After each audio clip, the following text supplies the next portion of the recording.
আসসালামু আলাইকুম। আমন্ত্রণ বাংলাভিশন সংবাদে আপনাদের সাথে আছি আমি পৃথা ইসলাম কনক। শুরুতেই বিআরবি কেবল সংবাদ শিরোনাম। খাদ্য ভেজাল কঠোরভাবে দমনের হুঁশিয়ারি প্রধানমন্ত্রীর, ভেজাল বিরোধী অভিযান জোরদারের আহ্বান। নাশকতার ৩ মামলায় বিএনপির ৭৪ নেতাকর্মীর আগাম জামিন, খালেদা জিয়ার বিরুদ্ধে গ্রেফতারি পরোয়ানা, আজ্ঞাবহ বিচার ব্যবস্থার প্রমাণ অভিযোগ রিজভির। মিথ্যা ও বানোয়াট অপপ্রচারের জন্য আল জাজিরার মতো চ্যানেল থাকা উচিত নয় মন্তব্য পররাষ্ট্রমন্ত্রীর, ভ্যাকসিন নিতে পেরে কৃতজ্ঞতা প্রকাশ কূটনীতিকদের।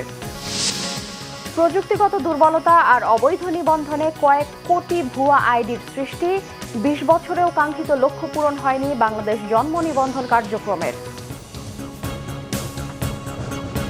দেখছিলেন বিআরবি কেবল সংবাদ শিরোনাম, এবারে বিস্তারিত। খাদ্যে ভেজাল কঠোরভাবে দমনের নির্দেশ দিয়েছেন প্রধানমন্ত্রী শেখ হাসিনা। ভেজাল বন্ধে সচেতনতা বাড়ানোর পাশাপাশি নিরাপদ খাদ্য কর্তৃপক্ষের কার্যক্রমে সারা দেশে সম্প্রসারণের কথাও জানান তিনি। খাদ্য নিরাপত্তা নিশ্চিত করার পাশাপাশি পুষ্টি নিশ্চিত করার উপরও গুরুত্ব আরোপ করেন প্রধানমন্ত্রী। মাননীয় প্রধানমন্ত্রী, খাদ্যে ভেজাল বিষয়ে সচেতনতা বাড়াতে গত ৪ বছর ধরে পালন করা হচ্ছে জাতীয় নিরাপদ খাদ্য দিবস। বৃহস্পতিবার রাজধানীর একটি হোটেলে নিরাপদ খাদ্য দিবসের অনুষ্ঠানে গণভবন থেকে ভার্চুয়ালি যোগ দেন প্রধানমন্ত্রী শেখ হাসিনা। খাদ্যে ভেজাল বন্ধে আইনি সংস্কার, নিরাপদ খাদ্য কর্তৃপক্ষের কার্যক্রম সম্প্রসারণ সহ সরকারের নানা উদ্যোগ তুলে ধরে খাদ্যে ভেজাল কঠোরভাবে দমনের হুঁশিয়ারি দেন প্রধানমন্ত্রী। ভেজালের ব্যাপারে আমি বলবো যে যারা ব্যবসা করতে চায় বা ব্যবসা করছে 2 পয়সা বেশি কামাই করার জন্য তারা এই ভেজাল দিতে থাকে বা পচা গন্ধ খাবার সেগুলিকে আবার ব্যবহার করে। এ ব্যাপারেও একদিকে যেমন সচেতনতা সৃষ্টি করতে হবে, অপরদিকে যেটা করতে হবে সেটা হলো কঠোর হস্তে এটা দমনও করতে হবে। খাদ্যের মান নিয়ন্ত্রণে গ্রাম পর্যায় পর্যন্ত পরীক্ষাগার স্থাপন সহ খাবার হোটেলের মান নির্দেশক গ্রেডিং স্টিকার লাগানোর কার্যক্রম দেশব্যাপী সম্প্রসারণের নির্দেশনাও দেন তিনি। ফুড টেস্টিং ল্যাবরেটরি কেন্দ্রীয়ভাবে হলেও সাথে সাথে প্রত্যেক বিভাগীয় শহরে করা দরকার, আর গ্রাম পর্যায় পর্যন্ত যাতে ফুড টেস্টিং করতে পারে তার সুযোগটাও থাকতে হবে। অনলাইনে কিন্তু অনেক কেনাবেচা হচ্ছে, এমনকি খাবার দাবারও কিন্তু ঘরে ঘরে সেটা ফুড সাপ্লাই দেওয়া হচ্ছে, কিন্তু যারা করছেন বা সঠিক খাদ্যটা দিচ্ছে কিনা সে ব্যাপারে কিন্তু নজরদারি বাড়ানো একান্তভাবে দরকার। বিভিন্ন হোটেল এবং রেস্তোরাঁগুলি সেগুলিকে গ্রেডিং স্টিকার দিয়ে দিচ্ছেন এবং মনিটরিংয়ের ব্যবস্থা নিচ্ছেন। এটা অত্যন্ত ভালো কাজ, কিন্তু এই কাজটা শুধু রাজধানীতে করলে হবে না, এটা সারা বাংলাদেশে একটু করা দরকার। এছাড়া খাদ্য নিরাপত্তার সাথে পুষ্টি নিশ্চিতে ফসলের বহুমুখীকরণ এবং মাছ ও পশুপালন সহ নানা খাতে সরকারের উদ্যোগ তুলে ধরেন প্রধানমন্ত্রী শেখ হাসিনা। বাংলাদেশ চিরজীবী হোক। রকুনুজ্জামান, বাংলাভিশন, ঢাকা। প্রধানমন্ত্রী। জাতীয় প্রেস ক্লাবের সামনে অনুষ্ঠিত বিএনপির প্রতিবাদ সমাবেশে সংঘর্ষের ঘটনায় করা মামলায় দলটির যুগ্ম মহাসচিব হাবিবুন নবী খান সোহেল সহ ৭৪ নেতাকর্মীকে আগাম জামিন দিয়েছেন হাইকোর্ট। বিচারপতি মোহাম্মদ হাবিবুল গনি ও বিচারপতি মোহাম্মদ রিয়াজউদ্দিন খানের হাইকোর্ট বেঞ্চ তাদের আগামী ২১ মার্চ পর্যন্ত জামিন দেন। এ সময় তাদের মধ্যে নিম্ন আদালতে আত্মসমর্পণ করতে হবে। বিএনপির যুগ্ম মহাসচিব হাবিবুন নবী খান সোহেল, স্বেচ্ছাসেবক বিষয়ক সম্পাদক মীর শরাফত আলী খান সফু, যুব দলের সভাপতি সাইফুল আলম নীরব, স্বেচ্ছাসেবক দলের সাধারণ সম্পাদক আব্দুল কাদের ভুইয়া জুয়েল, ছাত্র দলের সভাপতি ও সাধারণ সম্পাদক সহ ৭৪ নেতাকর্মীকে আগাম জামিন আবেদন করেন। আদালতে আবেদনের পক্ষে শুনানি করেন ব্যারিস্টার রুহুল কুদ্দুস কাজল। গত শনিবার প্রেসক্লাবের সরকারি কাজে বাধা দেওয়ার অভিযোগে পুলিশ বাদী হয়ে শাহবাগ ও রমনা থানায় পৃথক মামলা দায়ের করেছে। দলের চেয়ারপারসন বেগম খালেদা জিয়ার বিরুদ্ধে নড়াইলে গ্রেফতারি পরোয়ানা জারি আজ্ঞাবহ বিচার ব্যবস্থার আরেকটি প্রমাণ বলে মন্তব্য করেছেন বিএনপি। সকালে নয়াপল্টনে বিএনপির কেন্দ্রীয় কার্যালয়ে সংবাদ সম্মেলনে এ মন্তব্য করেন দলের সিনিয়র যুগ্ম মহাসচিব রুহুল কবির রিজভী। তিনি বলেন, সম্পূর্ণ রাজনৈতিক হয়রানির উদ্দেশ্যে এই মামলা করা হয়েছিল।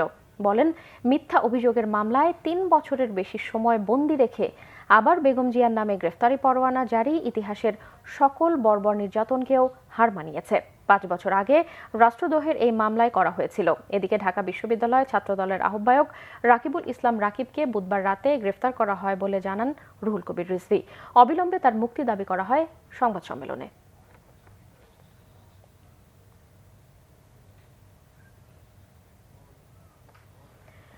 মিথ্যা অপবাদ ও বানোয়াট অপপ্রচারের জন্য আল জাজিরার মতো চ্যানেল থাকা উচিত নয় বলে মন্তব্য করেছেন পররাষ্ট্রমন্ত্রী ডক্টর একে আব্দুল মোমেন।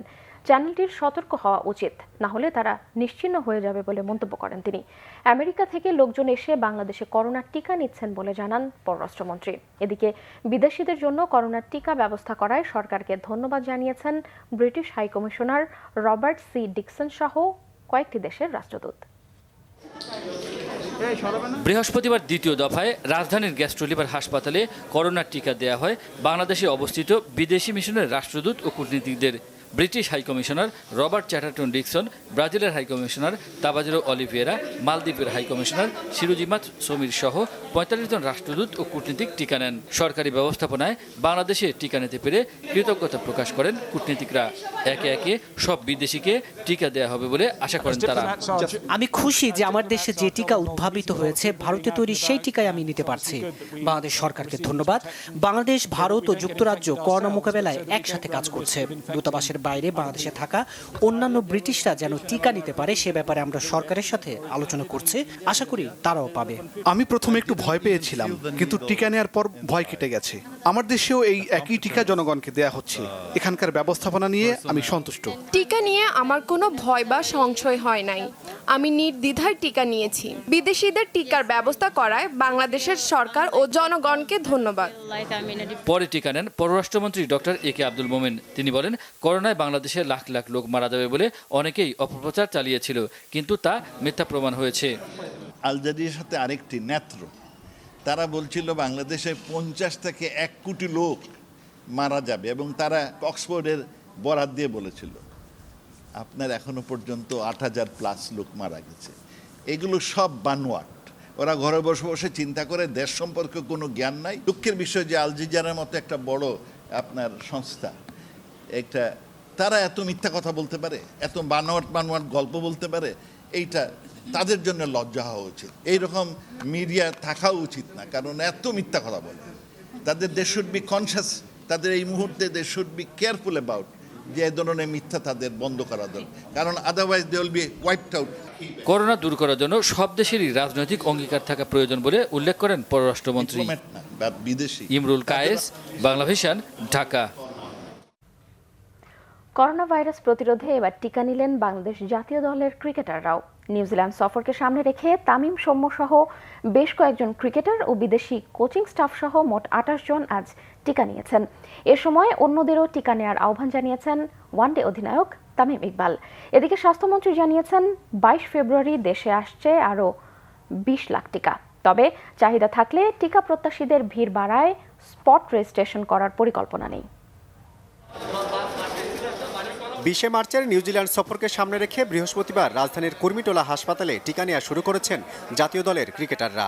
প্রথমে টিকা নেন জাতীয় দলের 2 তারকা ক্রিকেটার সৌম্য সরকার ও তামিম ইকবাল। আগের সিদ্ধান্ত অনুযায়ী টিকা নেন ক্রিকেটার ও অন্য কোচিং স্টাফরাও। পরে ওয়ানডে অধিনায়ক তামিম ইকবাল জানান, শুরুতে কিছুটা ভয় থাকলেও টিকা নিতে কোনো সমস্যা হয়নি তার। ভয় অবশ্যই ছিল, আমি এটা অস্বীকার করব না, এটা সবার মনেই থাকতে পারে।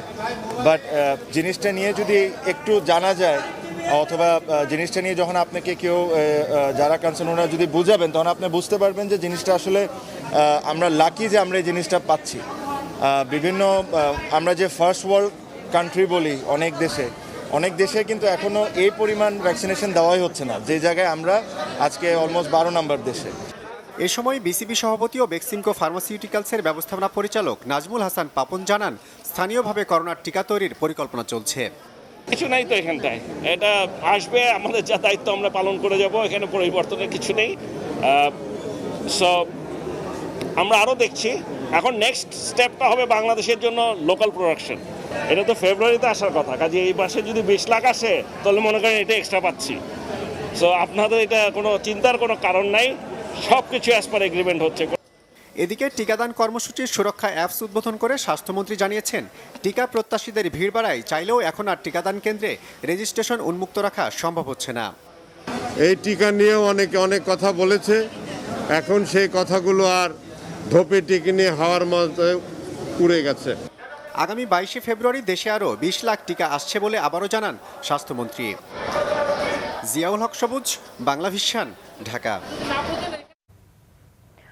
সড়ক দুর্ঘটনা নিয়ন্ত্রণে এবার ইজি বাইক ও 3 হুইলার জাতীয় অটোরিকশাও রেজিস্ট্রেশনের আওতায় আনছে সরকার, জানিয়েছেন সড়ক পরিবহন ও সেতুমন্ত্রী ওবায়দুল কাদের। বিআরটি এর প্রধান কার্যালয়ে জাতীয় সড়ক নিরাপত্তা কাউন্সিলের 28তম সভায় ভিডিও কনফারেন্সে তিনি এ তথ্য জানান। ওবায়দুল কাদের বলেন, নিরাপদ সড়ক নিশ্চিতে আইনগত কাঠামো আরও যুগোপযোগী ও যৌক্তিক করা হবে। স্বল্প সময়ে যথাযথ প্রক্রিয়া অনুসরণ করেই মজবুত করা হবে আইনগত ভিত। জানান, প্রথমবারের মতো দেশের মহাসড়কে রোড সেফটি অডিট চালু করা হয়েছে। এ মাসের শেষ সপ্তাহে শুরু হবে মানসম্মত লাইসেন্স দেওয়ার কাজ। 20 বছরেও কাঙ্ক্ষিত অবস্থার কাছে পৌঁছতে পারেনি বাংলাদেশের জন্ম নিবন্ধন কার্যক্রম। প্রযুক্তিগত দুর্বলতা আর অবৈধ নিবন্ধনে তৈরি হয়েছে কয়েক কোটি ভুয়া আইডি। দেশের সকল মানুষকে হিসেবের আওতায় আনতে 2001 সাল থেকে বাংলাদেশ এবং ইউনিসেফ মিলে নিবন্ধন কার্যক্রম শুরু করে। প্রথমে হাতে রেখে দেওয়া হতো জন্ম ও মৃত্যুর সনদ। 2010 সাল থেকে শুরু হয় অনলাইনে নিবন্ধন কার্যক্রম, কিন্তু সফটওয়্যারের দুর্বলতা আর অপব্যবহারে তৈরি হয় কয়েক কোটি ভুয়া আইডি। দেরি ওরকম ভাবে কেউ চায় নাই, কখনো এর জন্য করা হয় নাই। সমস্যাটা হচ্ছে ওই সার্টিফিকেটে আর জন্ম নিবন্ধনের দুইটা কাগজে একটু বয়সে ভুল হয়েছিল। সচেতনতার জায়গা আরও বৃদ্ধি করা উচিত, কারণ একটা মানুষ যখন এই যে আমি এখন আমার ঠেকা লাগছে, আমার যাইতে মানে বাচ্চাকে স্কুলে ভর্তি করাইতে হবে, দ্যাটস ওয়াই আমার যাইতে হয়েছে। অনেক স্কুলে লটারির মাধ্যমে নেয়, সবাই চায় ভালো স্কুলে তার সন্তানকে ভর্তি করাতে। তখন ওই বাবা বা ওই প্যারেন্টস কি করে, তার মেয়ের নাম যাই থাকুক আরও 3-4টা নাম দিয়ে হলো গিয়ে অ্যাপ্লিকেশন করে। যদি একটা ওঠে, এই করে করে একই বাচ্চার অনেক সার্টিফিকেট হয়ে যাওয়াতে এই সংখ্যাটা দেখাচ্ছে। মনে করে একটা জন্ম নিবন্ধন করছে, তারপর তার ছেলেটা ভর্তির সময় আবার 2 বছর বাড়ায় জন্ম নিবন্ধন করতেছে, তারপরে আবার এসএসসি পরীক্ষার সময় আবার 2 বছর কমায় করতেছে। আবার যে মেয়েটা 14 বছর বয়স বা 15 বছর বয়স, তাকে আবার বিয়ে দেওয়ার জন্য ওটাকে আবার 18 বছর করে জন্ম নিবন্ধন করে আবার দিচ্ছে। এই জিনিসগুলো আছে। 16টি জরুরি কাজে জন্ম নিবন্ধন বাধ্যতামূলক বাংলাদেশে।